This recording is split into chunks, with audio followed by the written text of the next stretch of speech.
let's just say it's like 1,000 years ago, and we lived in Italy. And every, let's say, every Thursday night, two of us met up. We played a different instrument. So one guy played a flute, the other guy played a like a bass guitar or something. And there's no electricity. We're lighting the place by candle, and we either walk or ride horses or something. And that's just how it is. We come up with a good song, and we want to remember it for next week. We don't have an iPhone. We don't have a way to record it. So what do? There was a lot of ways people wrote music back in the day. These are a few examples. This was Syria, cuneiform. This was Greek music.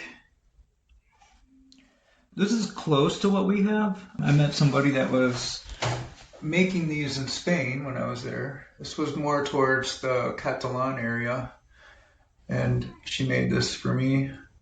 But see the clefs? These types of markings will indicate well, I'll explain it in a second.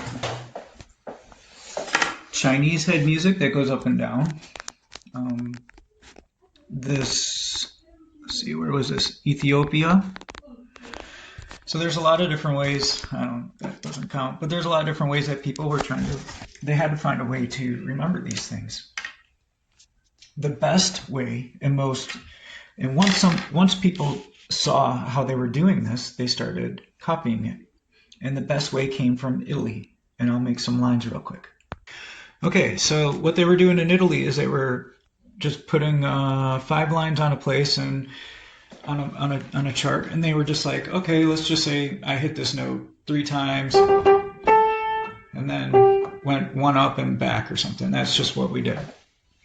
So what they ended up doing was taking this, and they would put these little diamond marks. They were probably writing with something like this. So it ended up making diamonds, much like this, like these little squares or something like that. So I hit G 3 times on the piano, and I went up 1, and I went back down 1 or something like that. So that's the basic idea. So you mark 1 line. It almost doesn't, you can almost make up your own way to do it. Music starts over after G. So this would be A, this would be B, this would be C, this would be D, this is E, F, and then it keeps going up. I'm not going to get too much into that, but over time what ended up happening is, for one reason or another, they decided, let's just make this bigger, I'm going to swoop this down, and then that's very close to what we have today, which is a treble clef. So that's what that is. That's a G, marking this line as a G. And then, so in treble clef, the bottom is E, the second line is what we talked about, G, B, D, and F. Now that's hard to remember, so some people came up with those things like every good boy does fine. The spaces are going to be the next letter of the alphabet, right? So this is F, A, C, E. So that corresponds. Now the funny thing is, when you get to different instruments, the notes will correspond to different areas of the instrument. So I'm just talking about piano right now when I'm saying like the middle is C and this indicates G. If you are a guitar player, that G would indicate that G. But that's something else. So what about bass clef? What's this all about, and what's this big opening in between? I'll explain it real quick as fast as I can. Okay, so we're back in that room, and there's 2 of us, and we have a lower instrument, a bass, and I did something like this. Right? Okay, I started on an F. Dun, dun, dun, dun, dun, dun, dun. Now, if you want to change the timing or whatever, the flags, you can, if you want to make 3 of these 8th notes or whatever, and like hold these ones longer, you would. I'm not going to get too much into that. I just want to go over the basics. So this marks this line as F, F, F, F, G, F, E, F, right? Now, if this is F, that makes the one before it E. This is D, This is obviously G. This is going to be hard to remember, right? So we come up with a little saying. Great big dogs fight animals for the lines. The spaces spell the word ace with a G on top.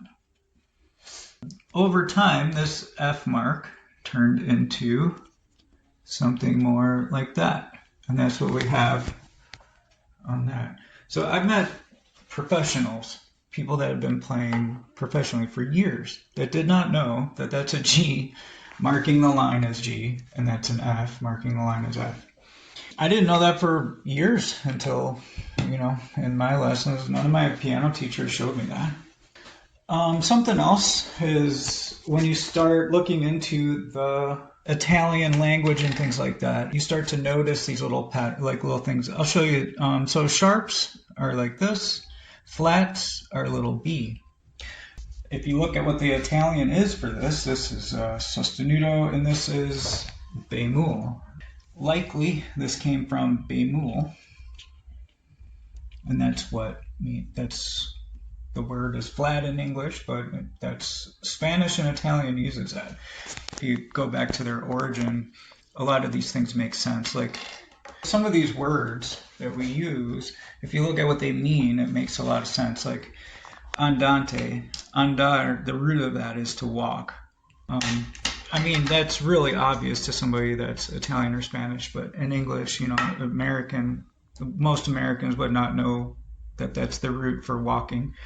For mata is another one. Mata is that's like to kill something, and you're stopping the tempo. I wonder if that is another one if that comes from that.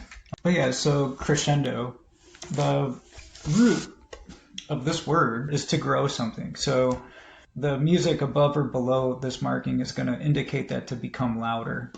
A lot of these have their roots in, the more you know about the Italian language and even Latin and Spanish, like the roots of these words, it makes a lot more sense as you go along. I just kind of wanted to go through how the notes work, maybe touch on the center. So there are notes in between these that don't have an area.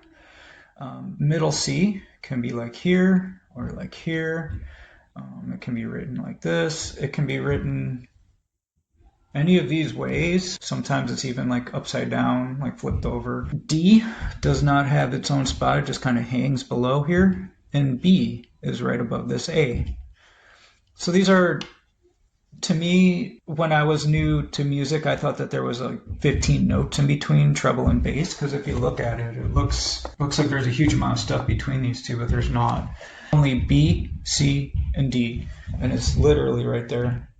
This is the bottom of treble clef right there, and this is how far it is to the top of bass. That's how far it is to the top. This is the top of bass, bottom of treble. So there's not a big open spot. They just put a big open spot here. They put words to music. This is a good example. They do have to be shown like how these interact and overlap and stuff like that. But all right, well, good luck everybody on your studies. Put any questions or anything in the comments below. I'll try to help as much as I can. If you want me to clarify on something, or if you got any ideas that would.